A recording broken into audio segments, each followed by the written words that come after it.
किसके श्राप की वजह से महाभारत के युद्ध में कर्ण की हुई थी मौत। कर्ण को दानवीर कर्ण के नाम से भी जाना जाता है। कर्ण अपने ही भाइयों के खिलाफ महाभारत के युद्ध में लड़े और उनकी मृत्यु भी हुई। कर्ण को भगवान परशुराम ने श्राप दिया था कि जब तुम्हें अपनी विद्या की सबसे ज्यादा आवश्यकता होगी तब तुम सब कुछ भूल जाओगे। महाभारत के युद्ध में कर्ण की अहम भूमिका थी। कर्ण ने पांडवों के खिलाफ कौरवों के साथ मिलकर युद्ध किया था। कहा जाता है कि कर्ण भी अर्जुन की तरह श्रेष्ठ धनुर्धर थे, लेकिन महाभारत के युद्ध में वह इस प्रकार असहाय हुए कि उनकी मृत्यु हो गई। कहा जाता है कि युद्ध में कर्ण भगवान परशुराम के श्राप के कारण असहाय हो गए थे। इसके अलावा कर्ण को और लोगों ने भी श्राप दिए थे, जिसके कारण युद्ध में कर्ण की मृत्यु हुई थी। भगवान परशुराम ने कर्ण को दिया था ये श्राप। कर्ण भगवान परशुराम के शिष्य थे। एक दिन वन में घूमते हुए भगवान परशुराम को नींद आ गई और वह कर्ण की गोद में सर रखकर सो गए। तभी एक केकड़ा उनकी ओर आने लगा, लेकिन गुरु की नींद खराब न हो इसलिए कर्ण ने उस केकड़े को भगाया नहीं और उस केकड़े ने कर्ण के पैर को काटकर लहूलुहान कर दिया। कर्ण ने तब भी अपने गुरु परशुराम की नींद नहीं टूटने दी। थोड़ी देर बाद जब भगवान परशुराम नींद से जागे तो वह अपने शिष्य कर्ण के घाव को देखकर समझ गए कि यह कोई ब्राह्मण नहीं, इतनी पीड़ा सहने का साहस सिर्फ एक क्षत्रिय में ही हो सकता है। कर्ण के झूठ का पता चलने पर भगवान परशुराम ने कर्ण को श्राप दिया कि जब तुम्हें अपनी विद्या की सबसे ज्यादा आवश्यकता होगी तब तुम सब कुछ भूल जाओगे। भगवान परशुराम के इस श्राप के कारण ही कर्ण को युद्ध में हार का सामना करना पड़ा था। कर्ण को मिले थे कई श्राप। भगवान परशुराम के आश्रम से जाने के बाद कर्ण काफी समय तक भटकते रहे। उस समय कर्ण ने शब्दभेदी विद्या सीखना शुरू कर दिया था। एक दिन कर्ण शब्दभेदी बाण की विद्या का अभ्यास कर रहे थे। अभ्यास करते समय उन्होंने एक बछड़े को वन्य पशु समझकर उस पर शब्दभेदी बाण का प्रयोग कर बछड़े को मार दिया। तब उस बछड़े के स्वामी ने कर्ण को श्राप दिया कि जिस तरह उसने एक असहाय पशु की हत्या की है उसी प्रकार एक दिन उनकी की मृत्यु होगी। यही कारण था कि महाभारत में कर्ण को हार का सामना करना पड़ा था। कर्ण को मां धरती ने दिया था श्राप। कर्ण की मृत्यु और उन्हें मिले श्राप से कुछ और भी कथाएं प्रचलित हैं, जिसमें ये बताया गया है कि एक दिन कर्ण कहीं जा रहे थे और रास्ते में उन्हें एक लड़की मिली जो अपने बर्तन से घी बिखर जाने के कारण रो रही थी। जब कर्ण ने लड़की से उसके रोने का कारण पूछा तो उसने कहा कि मेरी इस गलती के कारण मेरी सौतेली माँ मुझ पर नाराज होगी।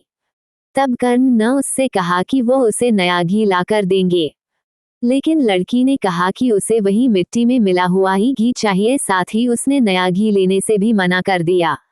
तब कर्ण न मिट्टी में मिले हुए घी को मुट्ठी में लेकर निचोड़ने लगे ताकि घी घड़े में भर सके।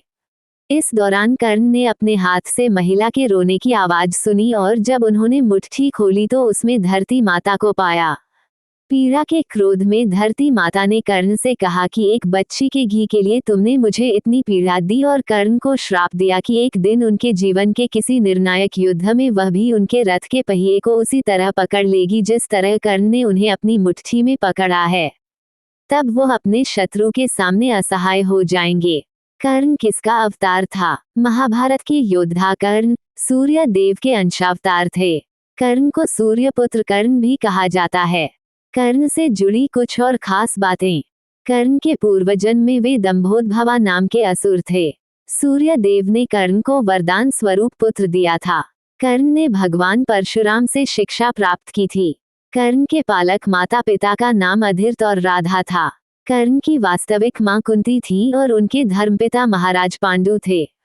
कर्ण का जन्म पांडु और कुंती के विवाह के पहले हुआ था। कर्ण को त्याग और दान का वरदान अपने पिता सूर्यदेव से ही मिला था। कर्ण के पूर्वजन्म की कहानी के मुताबिक दंभोदभवा ने अंधकार में सभी मनुष्यों पर अत्याचार करना शुरू कर दिया था। तब नर नारायण नाम के ऋषियों को दंभोदभवा के वध का कार्य सौंपा गया। मरते हुए कर्ण को द्रौपदी ने क्या दिया?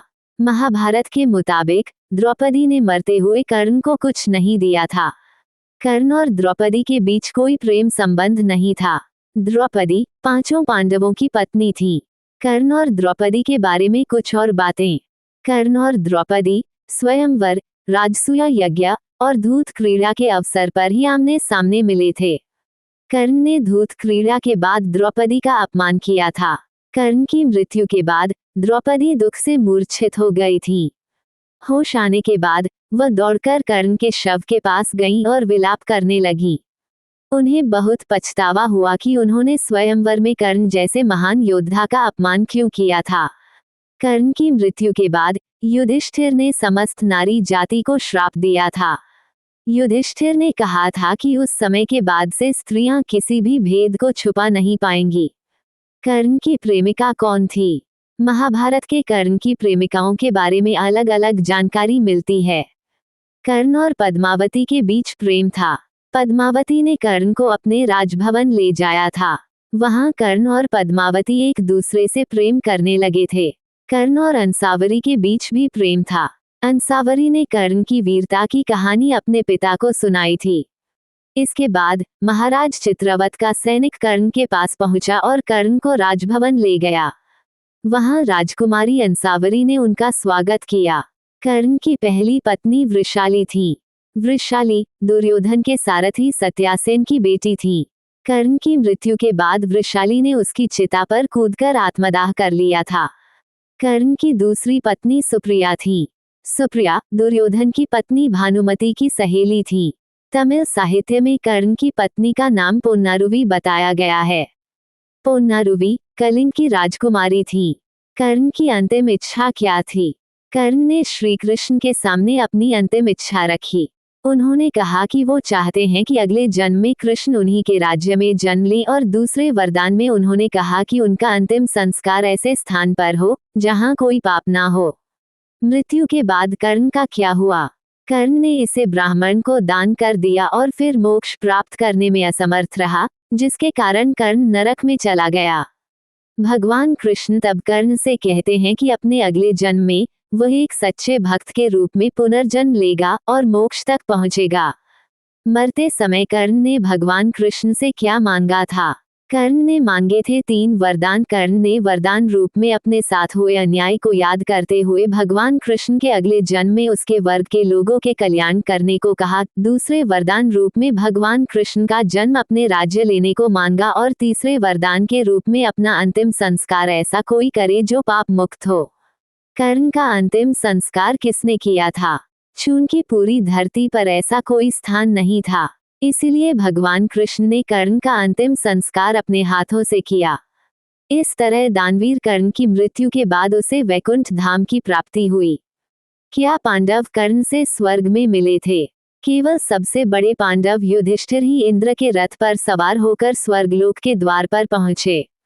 स्वर्ग पहुंचने पर उन्हें न तो अपने गुणी भाई मिले और न ही उनकी पत्नी द्रौपदी। इसके बजाय उन्होंने कर्ण को एक दिव्य सिंहासन पर बैठे पाया। कर्ण का कौन सा पुत्र कुरुक्षेत्र में जीवित बचा था? वृषकेतु कर्ण का सबसे छोटा पुत्र था। वो कुरुक्षेत्र युद्ध में जीवित बचने वाला कर्ण का एकमात्र पुत्र था। एक बार जब कुंती के सबसे बड़े पुत्र के रूप में कर्ण की पहचान उजागर हुई, तो उसे पांडवों के संरक्षण में ले लिया गया और उसे अंगराज्य प्राप्त हुआ। महाभारत में सबसे बड़ी गलती किसने की थी? महाभारत में सबसे बड़ी गलती किसने और क्यों की? गलतियां तो बहुत से लोगों ने की, लेकिन सबसे बड़ी गलती द्रौपदी से हुई। उन्होंने दुर्योधन का परिहास ये कहकर उड़ाया कि अंधे का पुत्र अंधा। जब पांडवों ने इंद्रप्रस्थ का निर्माण किया, तब उन्होंने दुर्योधन और अन्य कौरवों को भी अतिथि के रूप में आमंत्रित किया। मेरी यह जानकारी आपको अच्छी लगी हो तो मेरे चैनल को सब्सक्राइब करें, वीडियो को लाइक करें और कमेंट करें। धन्यवाद। राधे राधे।